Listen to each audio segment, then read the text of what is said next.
Welcome to another deep dive. This time, we're really getting into it with the writings of Iranian mystic Ghulam Reza Rashidi. Oh, yeah, he's fascinating. We're going to be exploring a chapter from his book, Dar Tariat Ma. It's a pretty dense book. It is. It's not an easy read. No, it's not light reading for the beach or anything like that. Yeah. But in this chapter, he really grapples with the nature of meaning. Like, what is meaning? Yeah, and not like a simple dictionary definition. No, not at all. This is more like, how do we understand the universe kind of meaning? Yeah, a much deeper, almost spiritual level of meaning. Yeah. And he poses some pretty intriguing questions along the way. He does. He really makes you think. Like, what does it even mean when he says meaning desires to be perceived? You know, That's a great question. it's like, what does that even mean? All right. And he talks about hearing these strange sounds, but not with his physical ears. I remember that part. Very interesting. It gets pretty abstract, I'll warn you. It does. But I promise you it's worth exploring. It really is. There's a lot there. So let's start with this idea that meaning is everywhere, Okay. but it's also so elusive, you know? No, like it's all around us, but It's hard to grasp. yeah. Rashidi actually compares it to a flash of lightning. Oh, I like that. You know, you see the brilliance, you know something You happened, see it, you feel it. but then it's gone.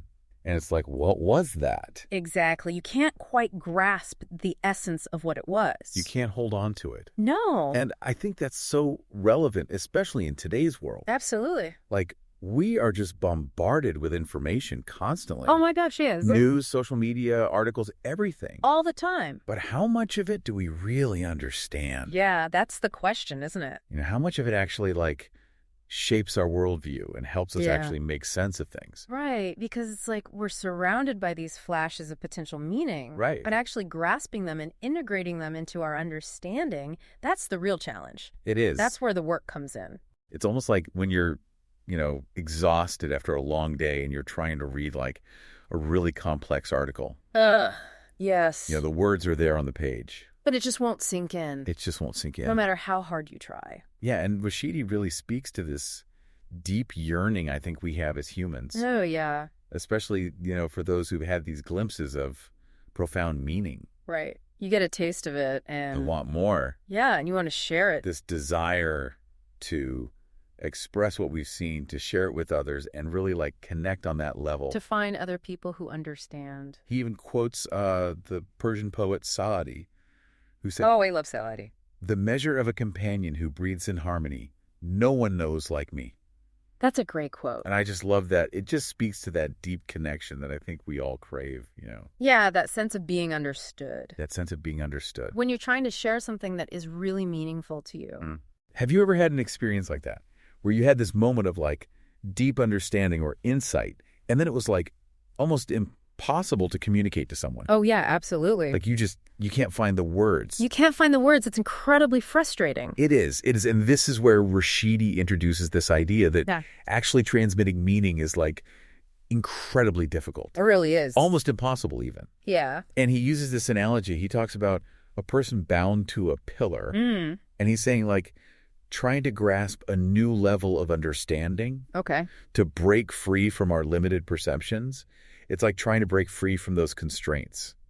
I see. So the pillar represents like All the things that bind us, our limitation. our preconceived notions, our biases, even our own ego, all that baggage we carry around. Yeah, and he says breaking free, shattering that pillar, it can be incredibly liberating. It would be, wouldn't it? To finally break free. But he also suggests that it can be very disruptive, even painful. Oh, It's not always a comfortable process. so there's a cost to this kind of growth. It seems like Makes it. sense. He actually talks about two possible outcomes Okay. when that pillar is shattered, so to speak. I'm curious, what are they? One, he says, is like a container of water being emptied and refilled. So it's like this profound shift in perspective, A complete change. a complete change in how we see things. Like the old way is just gone and something new takes its place. But the other outcome he describes is complete submersion. Oh, wow. Like you're thrown into the ocean Yeah. and you just become one with this vastness. You lose yourself. You lose yourself. Completely. And this is where it gets really interesting because while that might sound appealing to some people, Right, to just merge with everything. right, Rashidi seems to caution against it. That's interesting. I wonder why.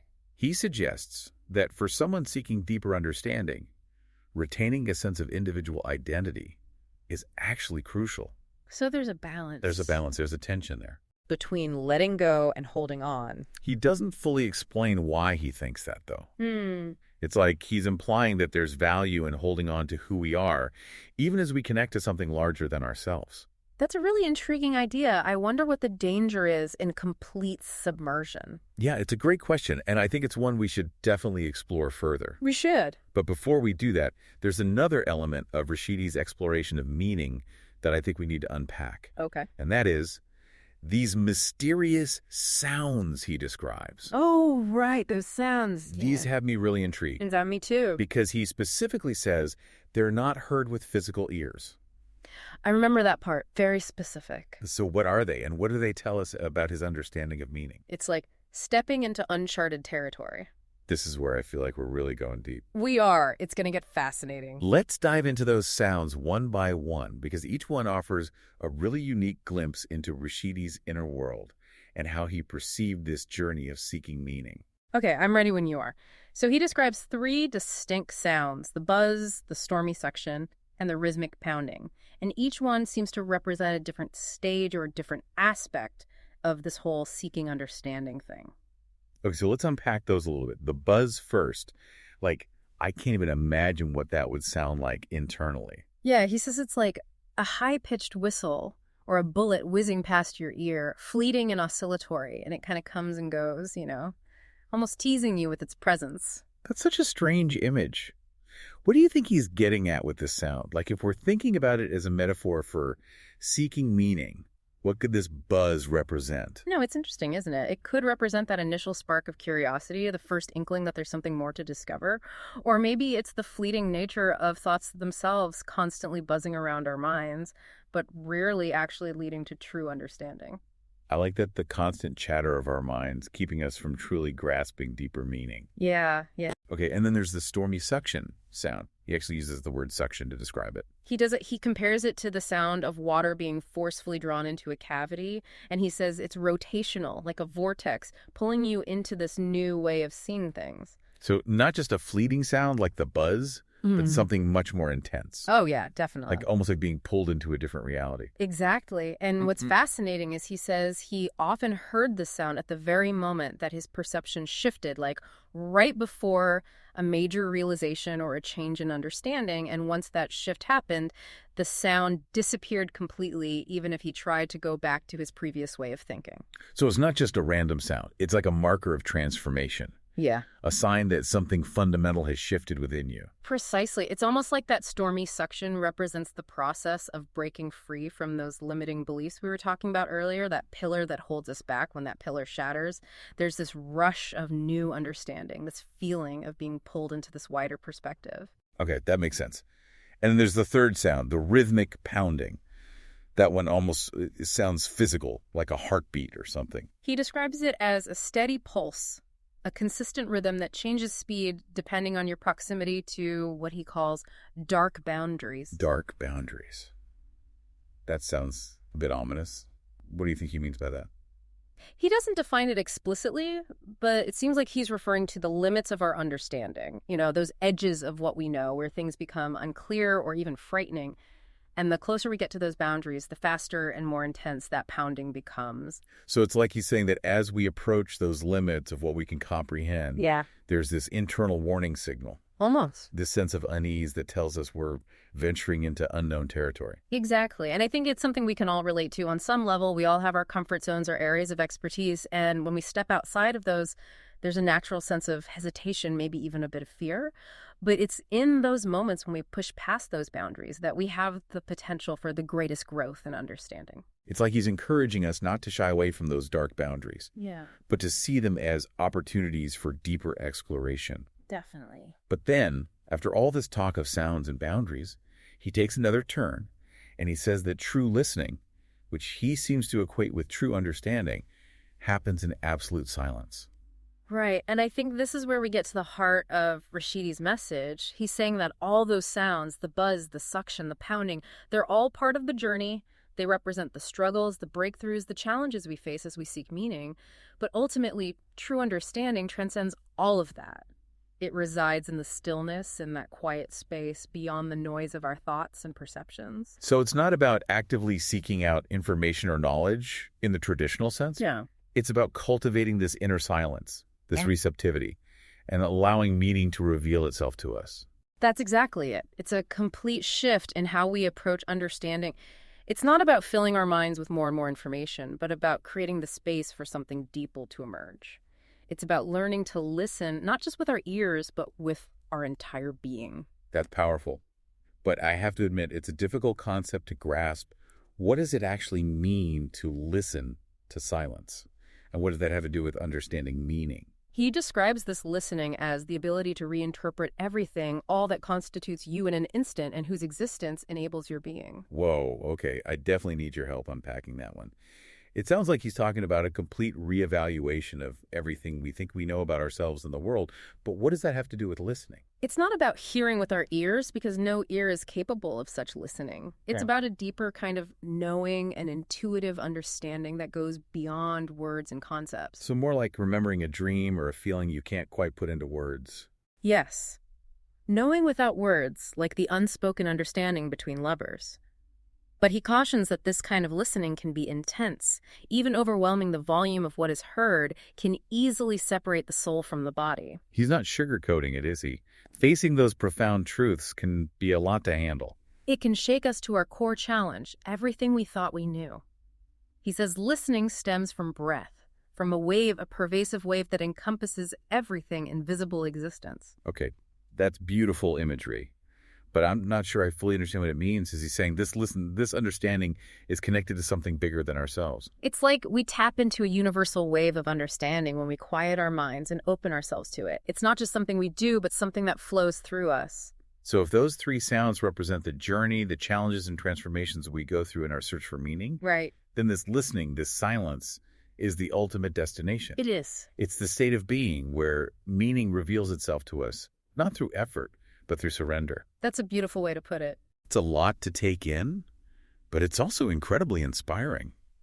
It makes you want to go out and experience that silence for yourself to see what truths might be waiting to be revealed. Absolutely. But how do we do that? How do we cultivate that stillness, that receptivity to listen to silence? That's a fantastic question, and I think we need to explore that further. Wow, this has been quite the deep dive. It has. Exploring this idea of meaning as something we experience rather than just define, It's definitely not your typical dictionary definition, that's for sure. challenge my usual way of thinking, I'll tell you that. Me too. It really makes you think outside the box. So where do we go from here? That's the big question, isn't it? Like, how do we apply these insights to our everyday lives? Right, because Rashidi doesn't exactly give us a step-by-step guide, does he? No, he doesn't. It's more like he's giving us these glimpses, these flashes of insight, and then it's up to us to figure out what to do with them. Yeah, like he's pointing us in a direction, but not telling us exactly how to get there. So I guess one of the key takeaways for me is how he talks about meaning being ever present, but so elusive, Oh, yeah. It's like it's always there just beneath the surface. waiting to be perceived. Exactly. Like it's calling out to us, but we're not always listening. And he also talks about those who seek meaning being driven by this deep desire to express it, Oh, to absolutely. share it with others. Like it's not enough to experience it alone. You want to connect with others on that level. You want to find people who understand. But as we discussed, transmitting that meaning, finding those companions who breathe in harmony, as Saadi put it, Right. The people who get it. is incredibly difficult. It really is. It's like trying to describe a dream Exactly. to someone who wasn't there, You can use words, but The words just don't capture it. they never quite get at the essence of the experience. And it makes you wonder, maybe part of the challenge is our own limited perceptions. Oh, yeah, for sure. Like that analogy of the person bound to the pillar, Right. All those things that hold us back. How do we break free from those constraints to truly grasp a new level of understanding? That's the million-dollar question, isn't it? And remember those two outcomes he described? When that pillar is shattered, Oh, the emptying and refilling of the container, that profound shift in perspective. a complete transformation. But then also the complete submersion, like merging with something vast and losing yourself in it. Yeah, two very different paths. It makes you think about that balance It does. between connecting to something larger and retaining our individual sense of self. Yeah, because there's a risk in both extremes, isn't there? I think so, yeah. Like holding on too tightly to our limited perspectives. Or losing ourselves completely in something we don't fully understand. Yeah, you got to find that sweet spot somewhere in between. And then, of course, there are those mysterious sounds. Oh, right. The sounds. The buzz, the stormy suction, the rhythmic pounding. Each one's so unique. It's easy to get caught up in trying to decipher exactly what they represent. I know I did. But I think they serve as a reminder that this journey towards understanding meaning, Yeah. it's rarely smooth or comfortable. Definitely not a straight line. There are going to be moments of disorientation, Oh, yeah. uncertainty, maybe even a little fear. Those are all part of the process. They're signs that we're pushing beyond the boundaries of our current understanding, those dark boundaries that Rashidi talks about. Exactly. And ultimately, it's in the silence, in the stillness, that true listening occurs. That's where it all comes together. That's where the meaning reveals itself, not through effort or analysis, but through surrender and receptivity. It's a challenging concept, though, isn't it? It is. I mean, our instinct is to seek out information, to figure things out. to analyze, to dissect. But Rashidi is asking us to do something entirely different, To let go. to quiet the mind, to open ourselves up to something beyond the realm of our usual thinking. To be receptive. So if meaning desires to be perceived, as Rashidi says, how do we actually cultivate our own ability to perceive it in our daily lives? That's the big question, isn't it? Like, what are some practical things we can do to shift our focus from seeking to listening? Yeah, because it's easy to talk about these concepts, but how do we actually put them into practice? Well, I think it starts with paying attention. Okay. Noticing the subtle nuances of our experience, the interconnectedness of all things, finding moments of stillness amidst the busyness of life. So like slowing down a bit. Yeah, exactly. Creating space for that silence to emerge, for that deeper listening to begin. Maybe it's a few minutes of meditation each day, or simply taking the time to appreciate the beauty of nature. It's about creating space for that inner stillness. Exactly. It's almost like shifting from a mindset of, what does this mean, to what is this trying to tell me? Yes. It's about approaching life with a sense of curiosity, of openness, of wonder, and trusting that if we create the space for it, meaning will reveal itself to us in its own time and in its own way. I love that. It's not about forcing it, but about becoming receptive, Surrendering to the process. about allowing ourselves to be transformed by what we encounter. That's where the real magic happens. This exploration of meaning, it's a lifelong journey, isn't it? It is, but as Rashidi's writing shows us, it's a journey worth taking. Well, I don't know about you, but I'm feeling inspired to go out and start listening to the world in a whole new way. Me too. It's been a really enriching conversation. Thank you so much for taking us on this deep dive. It's been my pleasure. And to our listener, we encourage you to continue pondering Rashidi's work. See what resonates with you, what sparks your curiosity. The journey towards understanding meaning is a personal one, and the rewards are well worth the effort.